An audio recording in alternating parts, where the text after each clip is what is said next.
प्यारे भैया बहनों, आज हम 11th अर्थशास्त्र विषय के अंतर्गत केंद्रीय प्रवृत्ति की माप इस अध्याय में समांतर माध्य, माध्यिका एवं भूयिष्ठक के बारे में अपन अध्ययन करने वाले हैं।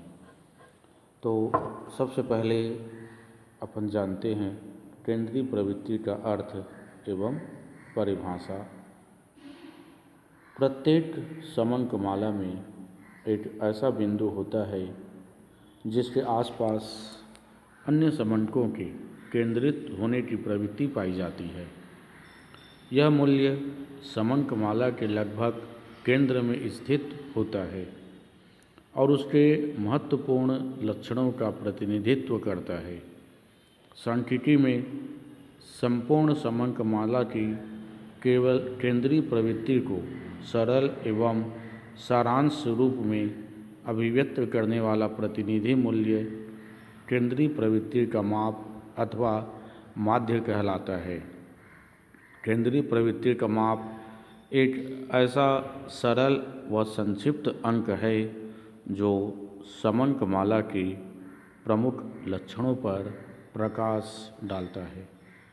जैसा कि भारत के करोड़ों लोगों के आय संबंधी समंकों को समझना तथा याद रखना कठिन कार्य होता है, किंतु यदि यह कहा जाए कि 2007 में भारत के लोगों की औसत आय 18,000 रुपये प्रति वर्ष है, तो हम सरलता से भारत के अधिकतर लोगों की आर्थिक स्थिति का अनुमान लगा सकते हैं।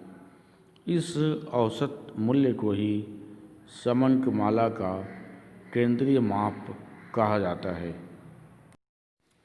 इसके बाद अपन आते हैं केंद्रीय प्रवृत्ति के माप की परिभाषा।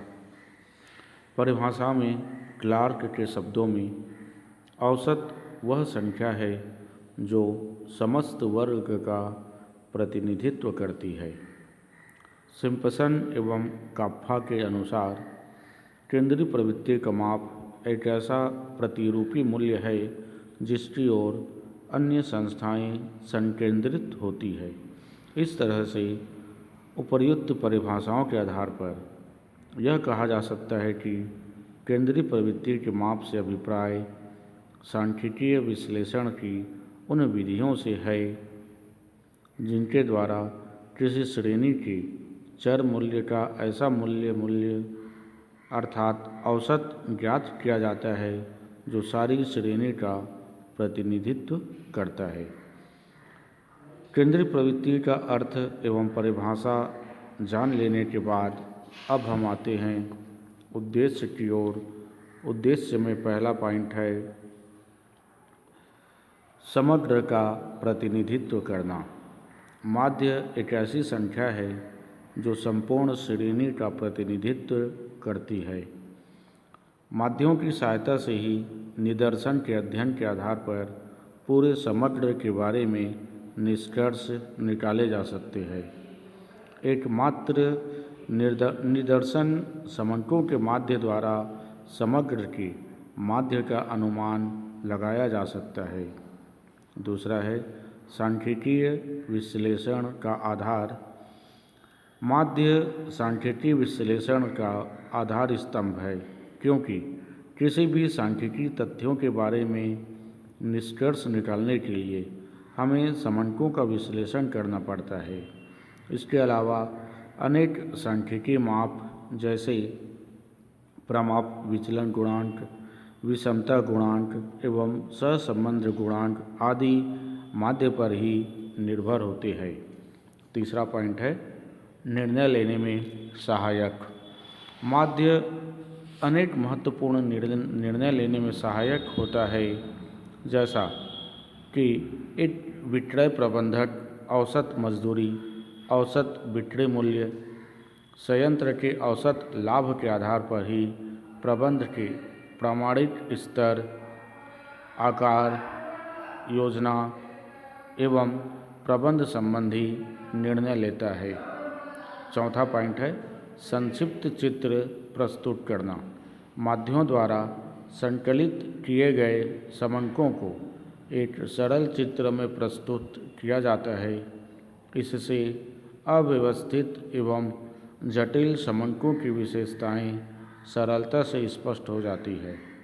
उदाहरण स्वरूप, भारत के प्रत्येक व्यक्ति की आय को अलग अलग याद रखना संभव नहीं है, किंतु उनकी औसत आय को सरलतापूर्वक याद रखा जा सकता है। 5वां पॉइंट, तुलना में सुविधा प्रदान करना। माध्यमों की सहायता से दो या दो से अधिक समूहों की तुलना की जा सकती है। यह तुलना किसी समय बिंदु अथवा समयावधि के संबंध में हो सकती है। उदाहरण स्वरूप, विभिन्न विद्यालयों की 2006 की 12वीं परीक्षा के प्रतिशत परिणामों की तुलना कर यह ज्ञात किया जा सकता है कि किस विद्यालय का परीक्षा परिणाम सर्वश्रेष्ठ रहा है। सांख्यिकी माध्य के उद्देश्य एवं कार्य के पूरा हो जाने के बाद अब हम आते हैं इसके गुण की ओर। एक अच्छे माध्य के गुण में पहला पॉइंट है स्पष्ट एवं स्थिर परिभाषा। एक अच्छा माध्य स्पष्ट एवं स्थिर परिभाषा वाला होना चाहिए। दूसरा है प्रतिनिधित्व। एक अच्छे माध्य को सारे समूह की विशेषताओं का प्रतिनिधित्व करने वाला होना चाहिए। तीसरा है सरलता। एक अच्छे माध्य को इस प्रकार से होना चाहिए जिसे समझने में सरलता हो और जो सरलता से निकाला जा सकता हो। चौथा है निश्चिंतता। माध्य एक निश्चित संख्या होनी चाहिए, तभी उसको आर्थिक विश्लेषण के आधार पर प्रस्तुत किया जा सकता है। 5वां है निरपेक्ष संख्या। माध्य एक निरपेक्ष संख्या होनी चाहिए। प्रतिशत अथवा अन्य किसी सापेक्ष विधि से व्यक्त संख्या उचित माध्य नहीं कहलाती। 6वां है न्यायादर्श के परिवर्तन का न्यूनतम प्रभाव। एक अच्छे माध्य में यह गुण होना चाहिए कि यदि एक ही समूह में से न्यायादर्श लेकर माध्य निकाले जाए तो उनके मूल्यों में अधिक अंतर नहीं होना चाहिए। 7वां है सभी मूल्यों पर आधारित। एक अच्छे माध्य को समंकमाला के सभी पदों पर आधारित होना चाहिए, अन्यथा वह पूरे समूह के प्रमुख लक्षणों का संक्षिप्त चित्र प्रस्तुत नहीं कर सकता। 8वां है बीजगणितीय विवेचन। एक माध्य में कुछ ऐसी गणितीय विशेषताएं या गुण होनी चाहिए जिससे उनका बीजगणितीय विवेचन सरलता से किया जा सकता हो। इस तरह से एक अच्छे माध्य के आवश्यक गुण के बाद अब हम आते हैं समांतर माध्य या माध्यिका की ओर। इसके अंतर्गत सबसे पहले अपन समांतर माध्य का अर्थ एवं परिभाषा जान लेते हैं। समांतर माध्य केंद्रीय प्रवृत्तियों का सबसे सरल माप है, क्योंकि व्यवहार में इसी का प्रयोग सबसे अधिक किया जाता है। जन सामान्य इसे औसत के नाम से जानते हैं, लेकिन सांख्यिकी विश्लेषण में इसे समांतर माध्य कहा जाता है। इसके बाद अब हम आते हैं समांतर माध्य की परिभाषाओं में। समांतर माध्य वह संख्या है जो किसी समंकमाला के सभी मदों के मूल्यों के जोड़ को उनकी कुल संख्या से भाग देने पर उसे प्राप्त होती है। इसी को परिभाषा के अंतर्गत एच सेट्रिस्ट के अनुसार किसी श्रेणी के मदों के मूल्य के जोड़ को उनकी संख्या से भाग देने से प्राप्त संख्या समांतर माध्य कहलाती है। इसके बाद अब हम आते हैं समांतर माध्य के प्रकार में। इसमें पहला है सरल समांतर माध्य। जब समंकमाला के समस्त पदों को समान महत्व दिया जाता है तो चरों के योग में पदों की संख्या से भाग देते हैं तो इस माध्य को सरल समांतर माध्य कहते हैं। इसमें पहला है व्यक्तिगत श्रेणी में समांतर माध्य की गणना में प्रत्येक पद का मूल्य स्वतंत्र होता है और अपना व्यक्तित्व महत्व रखता है।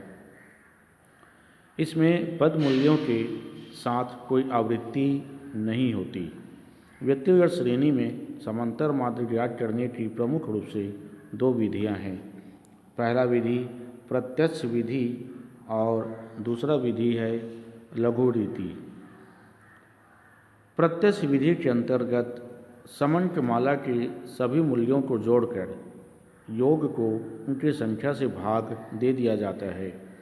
यह विधि अत्यंत सरल है, किंतु इसका प्रयोग ऐसी श्रेणियों में उचित है जिनमें चर मूल्यों की संख्या कम हो तथा वे दशमलव में न हो। इसके बाद अब हम आते हैं लघु रीति की ओर। जब मूल्यों की संख्या अधिक हो, वे अधिकतर दशमलव में हो और आपस में बहुत भिन्न न हो, तब लघु विधि द्वारा समांतर माध्य का निर्धारण उचित होता है। इस विधि के अंतर्गत समंकमाला के किसी सुविधाजनक मूल्य को कल्पित माध्य मानकर प्रत्येक मूल्य से उसका विचलन निकाल लिया जाता है।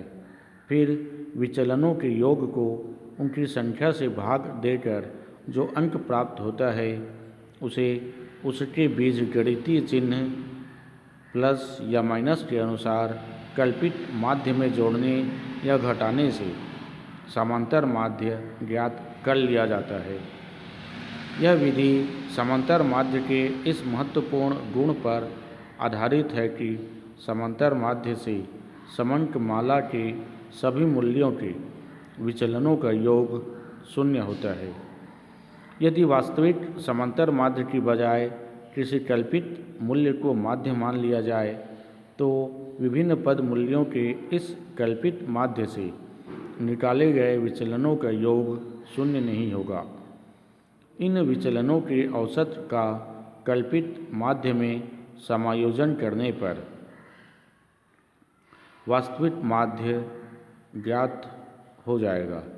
यही लघु रीति का आधार है।